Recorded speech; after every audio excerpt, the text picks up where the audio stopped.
Assalamualaikum warahmatullahi wabarakatuh. Salam sejahtera untuk kita semua. Perkenalkan, nama saya Hurul Ain dari kelas R2D, kelompok 9, program studi Pendidikan Bahasa dan Sastra Indonesia.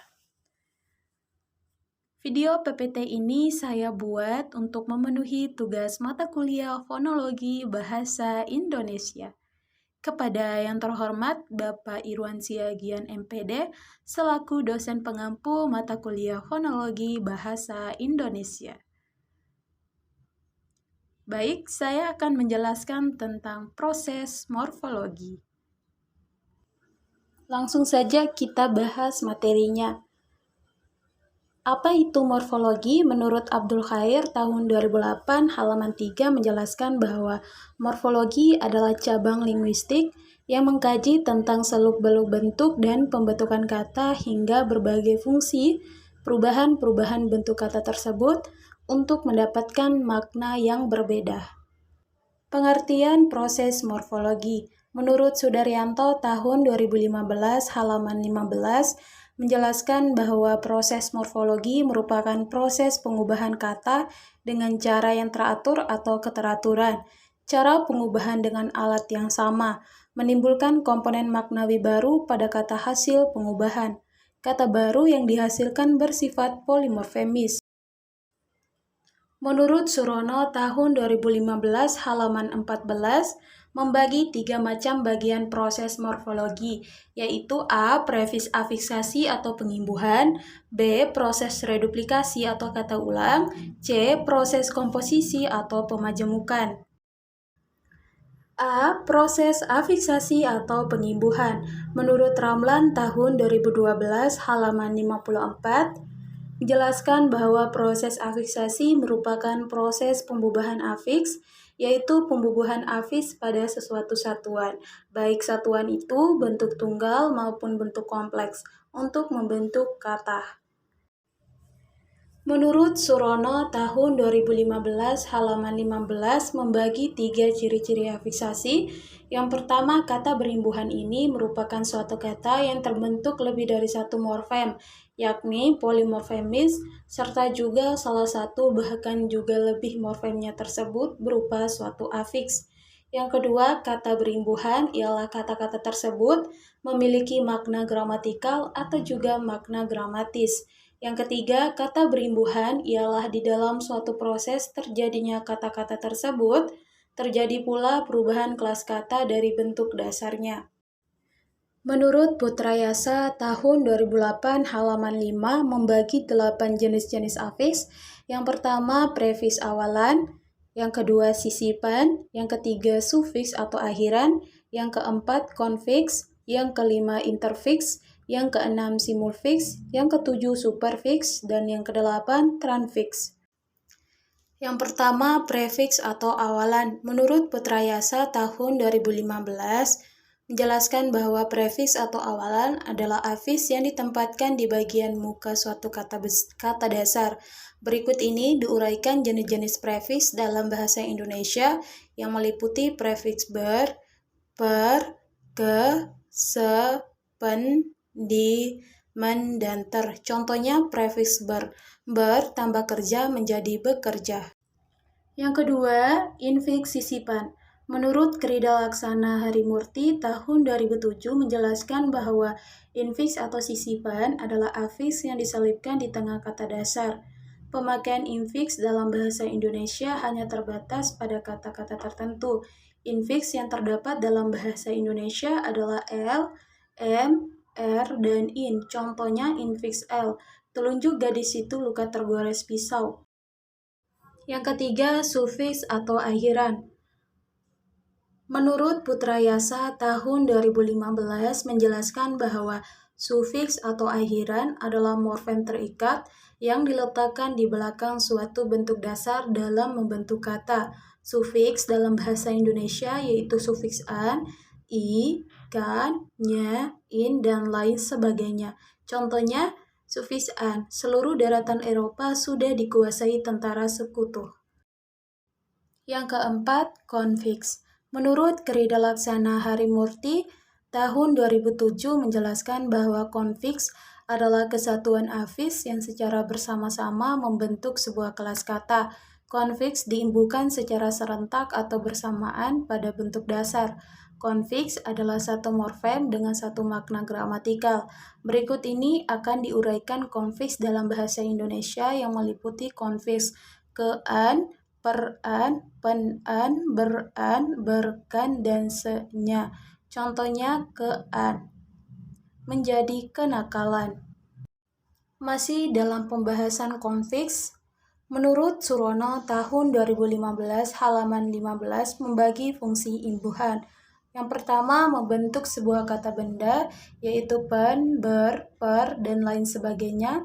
Contohnya wartawan dan lain-lain. Yang kedua, membentuk suatu kata kerja, yaitu me, ber, per, ter, di, kan, dan terkan, dan di. Contohnya melaut, berlayar. Yang ketiga, membentuk salah satu kata sifat, yaitu i, wi, iya, dan is. Contohnya ilmiah dan agamis. Yang keempat, membentuk berbagai kata bilangan, yaitu se dan ke. Contohnya 10 dan kedua. Yang kelima, membentuk semua kata keterangan, yaitu se-nya, nya, an. Contohnya seperti habis-habisan, seindah-indahnya, dan lain sebagainya. Menurut Surono tahun 2015 halaman 15. Berdasarkan asalnya, afiks dalam bahasa Indonesia dapat dikelompokkan menjadi dua jenis menurut Krida Laksana Harimurti tahun 2007. Yang pertama, afiks asli, yaitu afiks yang bersumber dari bahasa Indonesia, misalnya men, ber, ter, el, em, er, i, kan, dan lain-lain. Yang kedua, afiks serapan, yaitu afiks yang bersumber dari bahasa asing ataupun bahasa daerah, misalnya men, wen, isme, isasi, dan lain-lain. Yang kelima, interfiks. Menurut Bauer tahun 2003 halaman 23 dan 24 menjelaskan bahwa interfiks sebagai afiks yang muncul di antara dua elemen yang membentuk kata majemuk. Contoh interfiks dapat dilihat dalam bahasa Arab. Interfiks ul muncul di antara kata bir dan walad, sehingga menjadi bir ul walad, bakti anak. Penulis tidak menemukan interfiks dalam bahasa Indonesia. Yang keenam, simulfiks. Menurut Krida Laksana Harimurti tahun 2007 halaman 20 menjelaskan bahwa simulfiks adalah afiks yang dimanifestasikan dengan ciri-ciri segmental yang dilemburkan pada bentuk dasar. Dalam bahasa Indonesia, simulfiks dimanifestasikan dengan nasalisasi dari fonem pertama suatu bentuk dasar. Simulfiks masih dianggap hanya terdapat dalam bahasa Indonesia tidak baku. Contohnya, men ditambah tiru ditambahkan menjadi menirukan, men ditambah cerita ditambahkan menjadi menceritakan. Yang ketujuh, superfiks. Menurut Krida Laksana Harimurti tahun 2007 menjelaskan bahwa superfiks atau suprafiks adalah afiks yang dimanifestasikan dengan ciri-ciri suprasegmental atau afiks yang berhubungan dengan morfem suprasegmental. Contoh suprafiks dalam bahasa Inggris, discount and a discount fee. Dapat kita lihat bahwa suprafiks berada pada tataran suprasegmental, sehingga istilah suprafiks lebih tepat daripada simulfiks. Bahasa Arab dan bahasa Indonesia tidak memiliki suprafiks. Yang kedelapan, tranfiks. Menurut Krida Laksana Harimurti tahun 2007 menjelaskan bahwa tranfiks adalah afiks yang muncul di keseluruhan dasar. Bahasa Indonesia dan bahasa Inggris tidak memiliki tranfiks. Afiks yang termasuk tranfiks dapat ditemukan dalam bahasa Arab. Menurut Krida Laksana Harimurti tahun 2007 membagi 5 proses terjadinya afiksasi khusus untuk me terdiri atas 1. Me ditambah kata dasar. Kata dasar yang berawalan huruf T akan digantikan menjadi huruf N. Contohnya, me ditambah tulis menjadi menulis. Yang kedua, me ditambah kata dasar. Kata dasar yang berawalan huruf S akan digantikan menjadi huruf NY. Contohnya, me ditambah sapu menjadi menyapu. Yang ketiga, me ditambah kata dasar. Kata dasar yang berawalan huruf K akan digantikan menjadi huruf NG. Contohnya, me ditambah kaji menjadi mengaji.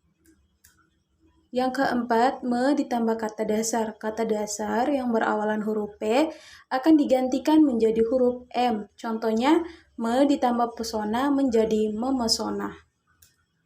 Yang terakhir, me ditambah kata dasar. Kata dasar yang berawalan huruf C akan digantikan menjadi huruf C. Contohnya, me ditambah cuci menjadi mencuci. B. Proses reduplikasi atau kata ulang. Menurut Abdul Khair tahun 2008 halaman 179 menjelaskan bahwa reduplikasi adalah proses morfemis yang mengulang bentuk dasar, baik secara keseluruhan, secara sebagian atau parsial, maupun dengan perubahan bunyi. Menurut Abdul Khair tahun 2008 halaman 179 membagi 4 reduplikasi yang menyangkut masalah. Yang pertama, reduplikasi fonologis, yang kedua, reduplikasi sintaksis, yang ketiga, reduplikasi semantik, yang keempat, reduplikasi morfologis.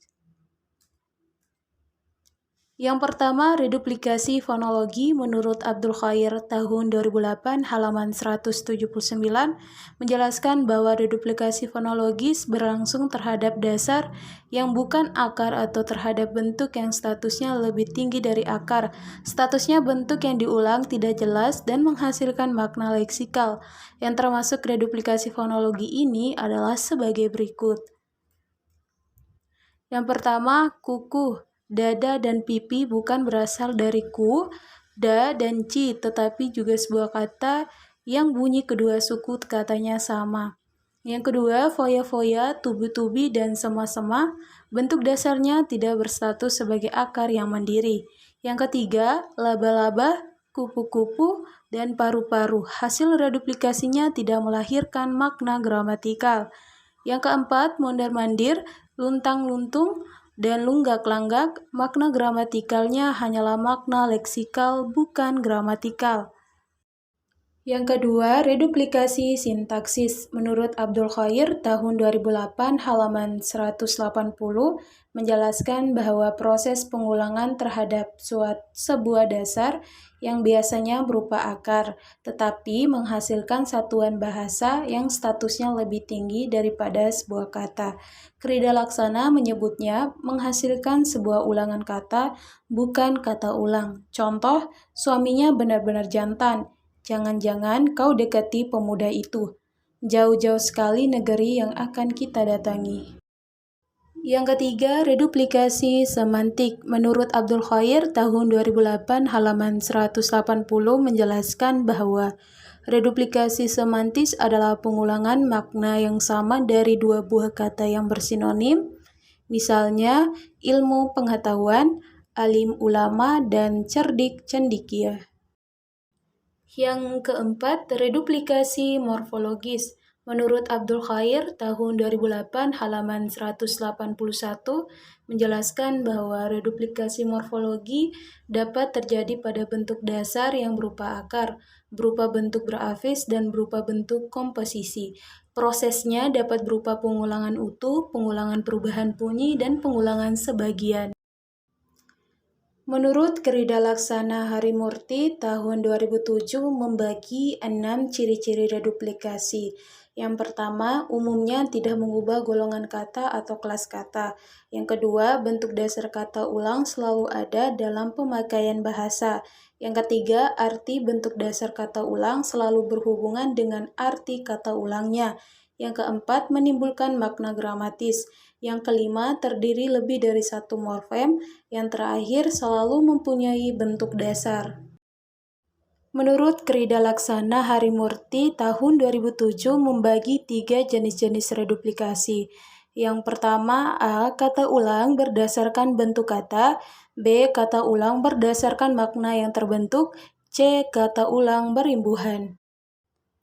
A. Kata ulang berdasarkan bentuk kata. Yang pertama, pengulangan utuh.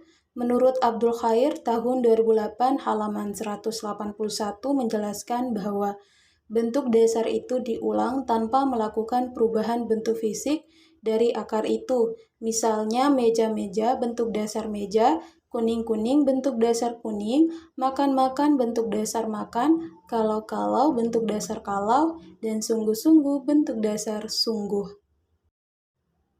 Yang kedua, pengulangan sebagian.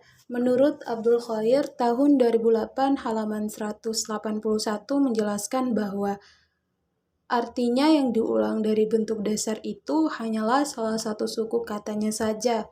Dalam hal ini, suku awal kata disertai dengan pelemahan bunyi. Misalnya, leluhur bentuk dasar luhur, tetangga bentuk dasar tangga, jejari bentuk dasar jari, lelaki bentuk dasar laki, dan paru-paru bentuk dasar paru. Yang ketiga, pengulangan dengan perubahan bunyi. Menurut Abdul Khair tahun 2008 halaman 181 menjelaskan bahwa bentuk dasar diulang tetapi disertai dengan perubahan bunyi, yakni berubah bisa bunyi vokalnya dan bisa pula bunyi konsonannya. Bentuk yang berubah bunyi bisa menduduki unsur pertama, bisa juga menduduki unsur kedua. Contoh kelompok A yang berubah unsur pertamanya dan contoh kelompok B yang berubah unsur keduanya. Masih dalam lanjutan, menurut Abdul Khair tahun 2008 halaman 181, contohnya A. Bolak-balik, larak-lirik, langak-longak, kelap-kelip, coret-coret. B. Ramah-tamah, lauk-pauk, sayur-mayur, serba-serbi, tindak tanduk. 4. Pengulangan dengan infiks. Menurut Abdul Khair tahun 2008 halaman 182 menjelaskan bahwa sebuah akar diulang tetapi diberi infiks pada unsur ulangannya. Perhatikan contoh berikut: turun-temurun, tali-temali, sinar-seminar, gunung-gemunung. B. Kata ulang berdasarkan makna yang terbentuk. Menurut Alwi Hasan dan kawan-kawan tahun 2010 menjelaskan bahwa kata ulang yang menunjukkan makna jamak yang menyangkut benda, contoh meja-meja. Yang kedua, kata ulang yang bermakna mirip atau seperti, contoh kemerah-merahan. Yang ketiga, kata ulang yang menunjukkan makna saling, contoh tarik-menarik. Yang keempat, kata ulang berubah bunyi yang memiliki makna idiomatis, contoh bolak-balik. Yang kelima, kata ulang yang menunjukkan makna jamak yang menyangkut proses, contoh melihat-lihat. 6. Bentuk ulang yang seolah-olah merupakan kata ulang atau kata ulang semu, contoh kupu-kupu. Yang ketujuh, bentuk ulang dwipura, contoh dedaunan. C. Kata ulang berimbuhan. Menurut Krida Laksana Harimurti, tahun 2007 membagi 3 reduplikasi. Yang pertama, reduplikasi simetris. Reduplikasi simetris yaitu bentuk ulang yang terjadi dari bentuk dasar yang diulang seutuhnya. Reduplikasi simetris, contohnya main tambah main menjadi main-main. Yang kedua, reduplikasi regresif. Reduplikasi regresif yaitu bentuk ulang yang mengubah kata dasar pada ulangan kedua. Reduplikasi regresif R-an, contohnya main tambah mainan menjadi main-mainan. Yang ketiga, reduplikasi progresif. Reduplikasi progresif yaitu bentuk ulang yang mengubah kata dasar pada ulangan pertama. Reduplikasi progresif ber-R, contohnya bermain tambah main menjadi bermain-main. Menurut Abdul Khair, tahun 2008 halaman 191 membagi 4 reduplikasi dasar. Reduplikasi dasar terdiri dari 1. Reduplikasi dasar nomina, yang kedua reduplikasi dasar verba, yang ketiga reduplikasi dasar adjektiva, dan yang terakhir reduplikasi dasar kelas tertutup. 1. Reduplikasi dasar nomina. Menurut Abdul Khair tahun 2008 halaman 191 menjelaskan bahwa morfologis nomina dapat berbentuk akar, bentuk berprefiks pe, bentuk berprefiks ke, bentuk berkonfiks pe-an, bentuk berkonfiks per-an, bentuk berkonfiks ke-an. Dasar nomina bila direduplikasikan antara lain akan memiliki makna gramatikal banyak. Makna gramatikal banyak dan bermacam-macam. Makna gramatikal banyak dengan ukuran tertentu, makna gramatikal menyerupai atau seperti makna gramatikal saat atau contoh. A. Peraturan-peraturan daerah itu harus ditinjau lagi. Memiliki komponen makna yang terhitung atau banyak. B. Ibu membeli obat-obatan ke apotik memiliki komponen makna yang berjenis. Dalam hal ini, perulangan itu dilakukan disertai dengan pemberian sufiks an. C. Kami sudah berhari-hari belum makan. Memiliki komponen makna ukuran atau takaran. Dalam hal ini, perulangan itu dilakukan disertai dengan pemberian prefiks ber. 2. Reduplikasi dasar verba. Menurut Abdul Khair, tahun 2008 halaman 194 menjelaskan bahwa secara morfologis, verba dapat berbentuk akar, bentuk prefiks ber, bentuk berkonfiks ber-an, bentuk berprefiks me inflektif dan derivatif, bentuk berprefiks di derivatif, bentuk berprefiks ter inflektif dan derivatif. Dasar verba bila direduplikasikan antara lain akan memiliki makna gramatikal atau kejadian berulang kali. Makna gramatikal kejadian berintensitas. Makna gramatikal kejadian berbablasan. Makna gramatika dilakukan tanpa tujuan dasar. Contoh 1. Dari tadi beliau marah-marah terus. Memiliki komponen makna, tindakan, dan durasi. Menurut Abdul Khair, tahun 2008 halaman 190. Yang ketiga, reduplikasi dasar adjektiva. Menurut Abdul Khair, tahun 2008 halaman 196 menjelaskan bahwa sebagai bentuk dasar dalam proses reduplikasi dapat berupa akar, dapat berupa turunan ke-an seperti kemarahan dan kehijauan, dan dapat berupa gabung seperti merah darah dan kuning telur. Namun yang lazim direduplikasikan adalah yang berbentuk akar. Namun perlu dicatat bahwa makna gramatikal reduplikasi sangat tergantung pada konteks kalimatnya. Makna gramatikal yang dapat dihasilkan dalam proses reduplikasi terhadap dasar adjektiva ini. Contoh, pohon-pohon di rumah itu besar-besar, memiliki komponen makna keadaan dan ukuran. Menurut Abdul Khair, tahun 2008 halaman 197. Yang keempat, reduplikasi kelas tertutup. Menurut Abdul Khair, tahun 2008 halaman 199 menjelaskan bahwa kelas tertutup adalah kata-kata yang termasuk dalam kelas adverbia, pronomina, numeralia, konjungsi, artikulus, dan interjeksi. Namun, makna-makna dari proses tersebut sukar dikaidahkan. Oleh karena itu, jumlahnya terbatas. Kata-kata yang termasuk dalam kelas tertutup ini pun ada yang mengalami proses reduplikasi.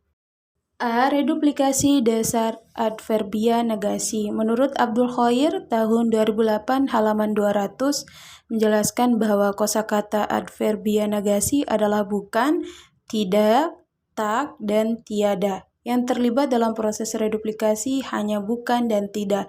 Contoh, di sini kamu jangan bicara yang bukan-bukan. B. Reduplikasi dasar adverbia larangan. Kosakata adverbia larangan adalah jangan dan tidak boleh. Contoh, hari ini dia tidak masuk sekolah. C. Reduplikasi dasar adverbia kalah. Menurut Abdul Khair, tahun 2008 halaman 200 menjelaskan bahwa kosakata adverbia kalah adalah kata-kata sudah dan telah untuk menyatakan kata lampau. Contoh, kalau mengingat yang sudah-sudah, kami memang kasihan kepadanya. D. Reduplikasi dasar adverbia keharusan. Menurut Abdul Khair tahun 2008 halaman 202 menjelaskan bahwa kosakata adverbia keharusan adalah barangkali, kali, dan mungkin menyatakan kemungkinan, mesti, harus, dan wajib yang menyatakan keharusan. Reduplikasi dasar adverbia jumlah. Kosakata adverbia jumlah ada banyak, sedikit, lebih, kurang, dan cukup. Contoh kalimatnya, beri dia minum sedikit-sedikit, kami dapat membantu sebanyak-banyaknya. Reduplikasi dasar adverbia taraf menurut Abdul Khair tahun 2008 halaman 203 menjelaskan bahwa kosakata adverbia taraf adalah agak, komat, sangat, amat, sekali, sedang, kurang, dan paling. Yang terlibat dalam proses reduplikasi ini hanyalah agak dan paling. Seperti dalam kalimat, harus dihitung yang benar, jangan menganggap-anggap saja. Reduplikasi dasar adverbia frekuensi. Kosakata adverbia frekuensi adalah sekali, jarang, sering, dan lain sebagainya. Seperti dalam kalimat, sekali-kali dia datang juga ke sini. Proses komposisi atau pemajemukan. Menurut Abdul Khair, tahun 2008 halaman 209 menjelaskan bahwa komposisi adalah hasil dan proses penggabungan dasar, biasanya berupa akar maupun bentuk perimbuhan untuk mewadahi suatu konsep yang belum tertampung dalam sebuah kata.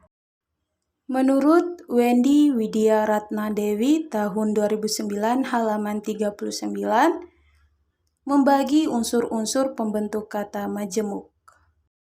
Yang pertama, kata dan kata, misalnya rumah sakit, kamar kecil, meja makan. Yang kedua, kata dan pokok kata atau pokok kata dengan kata, misalnya ruang lingkup, kolam renang. Yang ketiga, pokok kata dan pokok kata, misalnya cetak ulang. Misalnya cetak ulang serah terima lomba juang. Menurut Wendy Widya Ratna Dewi tahun 2009. Menurut Wendy Widya Ratna Dewi tahun 2009 halaman 39 membagi ciri-ciri kata majemuk antara lain. Yang pertama, pokok kata. Menurut Wendy Widya Ratna Dewi menjelaskan bahwa satuan gramatik yang tidak dapat berdiri sendiri dalam tuturan, biasa dan secara gramatik tidak memiliki sifat bebas yang dapat dijadikan bentuk dasar bagi suatu kata. Contohnya tempur. Yang kedua, hubungan antar unsur-unsur. Menurut Wendy Widya Ratna Dewi tahun 2009 menjelaskan bahwa pembentuknya sangat erat sehingga unsur-unsurnya tidak dapat dipisahkan dengan keterangan. Jika diberi keterangan, keterangan itu harus dikenakan pada keseluruhan konstruksinya, bukan unsur masing-masing. 3. Unsur pembentuk kata majemuk tidak dapat diperlukan, misalnya antara lain rumah makan menjadi makan rumah. 4. Jika mengalami proses pembentukan kata, kata majemuk itu menjadi bentuk dasar secara utuh, misalnya antara lain kereta api menjadi perkereta apian, menurut Wendy Widya Ratna Dewi tahun 2009. Komposisi dalam peristilahan. Menurut Krida Laksana Harimurti tahun 2007 menjelaskan bahwa majemuk yang berasal dari paduan leksem atau kompositum adalah hasil proses morfologi. Maka yang disebut frase adalah hasil proses sintaksis. Frase dibentuk dari paduan kata dengan kata, bukan leksem dengan leksem. Aspek semantik komposisi. Menurut Abdul Khair tahun 2008 halaman 212 menjelaskan bahwa tujuan utama membentuk komposisi adalah untuk menampung atau mewadahi konsep-konsep yang ada dalam kehidupan kita tetapi belum ada wadahnya dalam bentuk sebuah kata. Macam-macam komposisi menurut Abdul Khair tahun 2008 halaman 212. 1. Komposisi yang menampung konsep-konsep yang digabungkan sederajat, sehingga membentuk komposisi yang koordinatif, misalnya penggabungan dasar makan dan dasar minum. Contohnya, baca-tulis menjadi baca dan tulis. Menurut Abdul Khair tahun 2008 halaman 212. Yang kedua, komposisi yang menampung konsep-konsep yang digabung tidak sederajat sehingga melahirkan komposisi yang subordinatif. Contoh di atas pada sate ayam, dasar ayam memiliki komponen makan, makna, bahan, bisa, tempat, campuran, maupun pembuat. Menurut Abdul Khair, tahun 2008 halaman 213. Yang ketiga, komposisi yang menghasilkan istilah, yakni yang maknanya sudah pasti, sudah tertentu meskipun bebas dari konteks kalimatnya. Contohnya, olah peluru, angkat besi. Menurut Abdul Khair, tahun 2008 halaman 213. Yang keempat, komposisi pembentukan idiom, yakni penggabungan dasar dengan dasar yang menghasilkan makna idiomatik, yaitu makna yang tidak dapat diprediksi secara leksikal maupun gramatikal. Contohnya, penggabungan meja dengan dasar hijau yang menghasilkan komposisi meja hijau dengan makna pengadilan. Menurut Abdul Khair, tahun 2008 halaman 214. Yang kelima, komposisi yang menghasilkan nama, yakni yang mengacu pada sebuah maujud dalam dunia nyata, misalnya Geria Matraman, Stasiun Gambir, dan Selat Sunda. Menurut Abdul Khair, tahun 2008, halaman 215. Simpulan, berdasarkan pembahasan di atas, dapat kita simpulkan bahwa proses morfologi adalah proses pembentukan kata dari bentuk dasar menjadi kata baru melalui suatu proses, yaitu proses afiksasi, proses pengulangan, dan proses pemajmukan. Dalam pembentukan kata kerja, proses morfologi yang terjadi adalah afiksasi, reduplikasi, dan komposisi tidak membentuk kata kerja. Afiksasi adalah proses pengubahan afiks pada sebuah dasar atau bentuk. Dalam proses ini terlibat unsur-unsur. Yang pertama, dasar atau bentuk dasar, 2 afiks, 3 makna gramatikal yang dihasilkan. Reduplikasi adalah pengulangan satuan gramatik, baik seluruhnya maupun sebagian, baik dengan variasi fonem ataupun tidak dengan variasi fonem. Dan komposisi adalah hasil dan proses penggabungan dasar, biasanya berupa akar maupun bentuk perimbuhan, untuk mewadahi suatu konsep yang belum tertampung dalam sebuah kata. Berikut dari daftar pustaka. Sekian dari pemaparan saya tentang proses morfologi, semoga bermanfaat buat kita semua. Kurang lebihnya mohon maaf. Wabillahi taufiq walhidayah. Wassalamualaikum warahmatullahi wabarakatuh.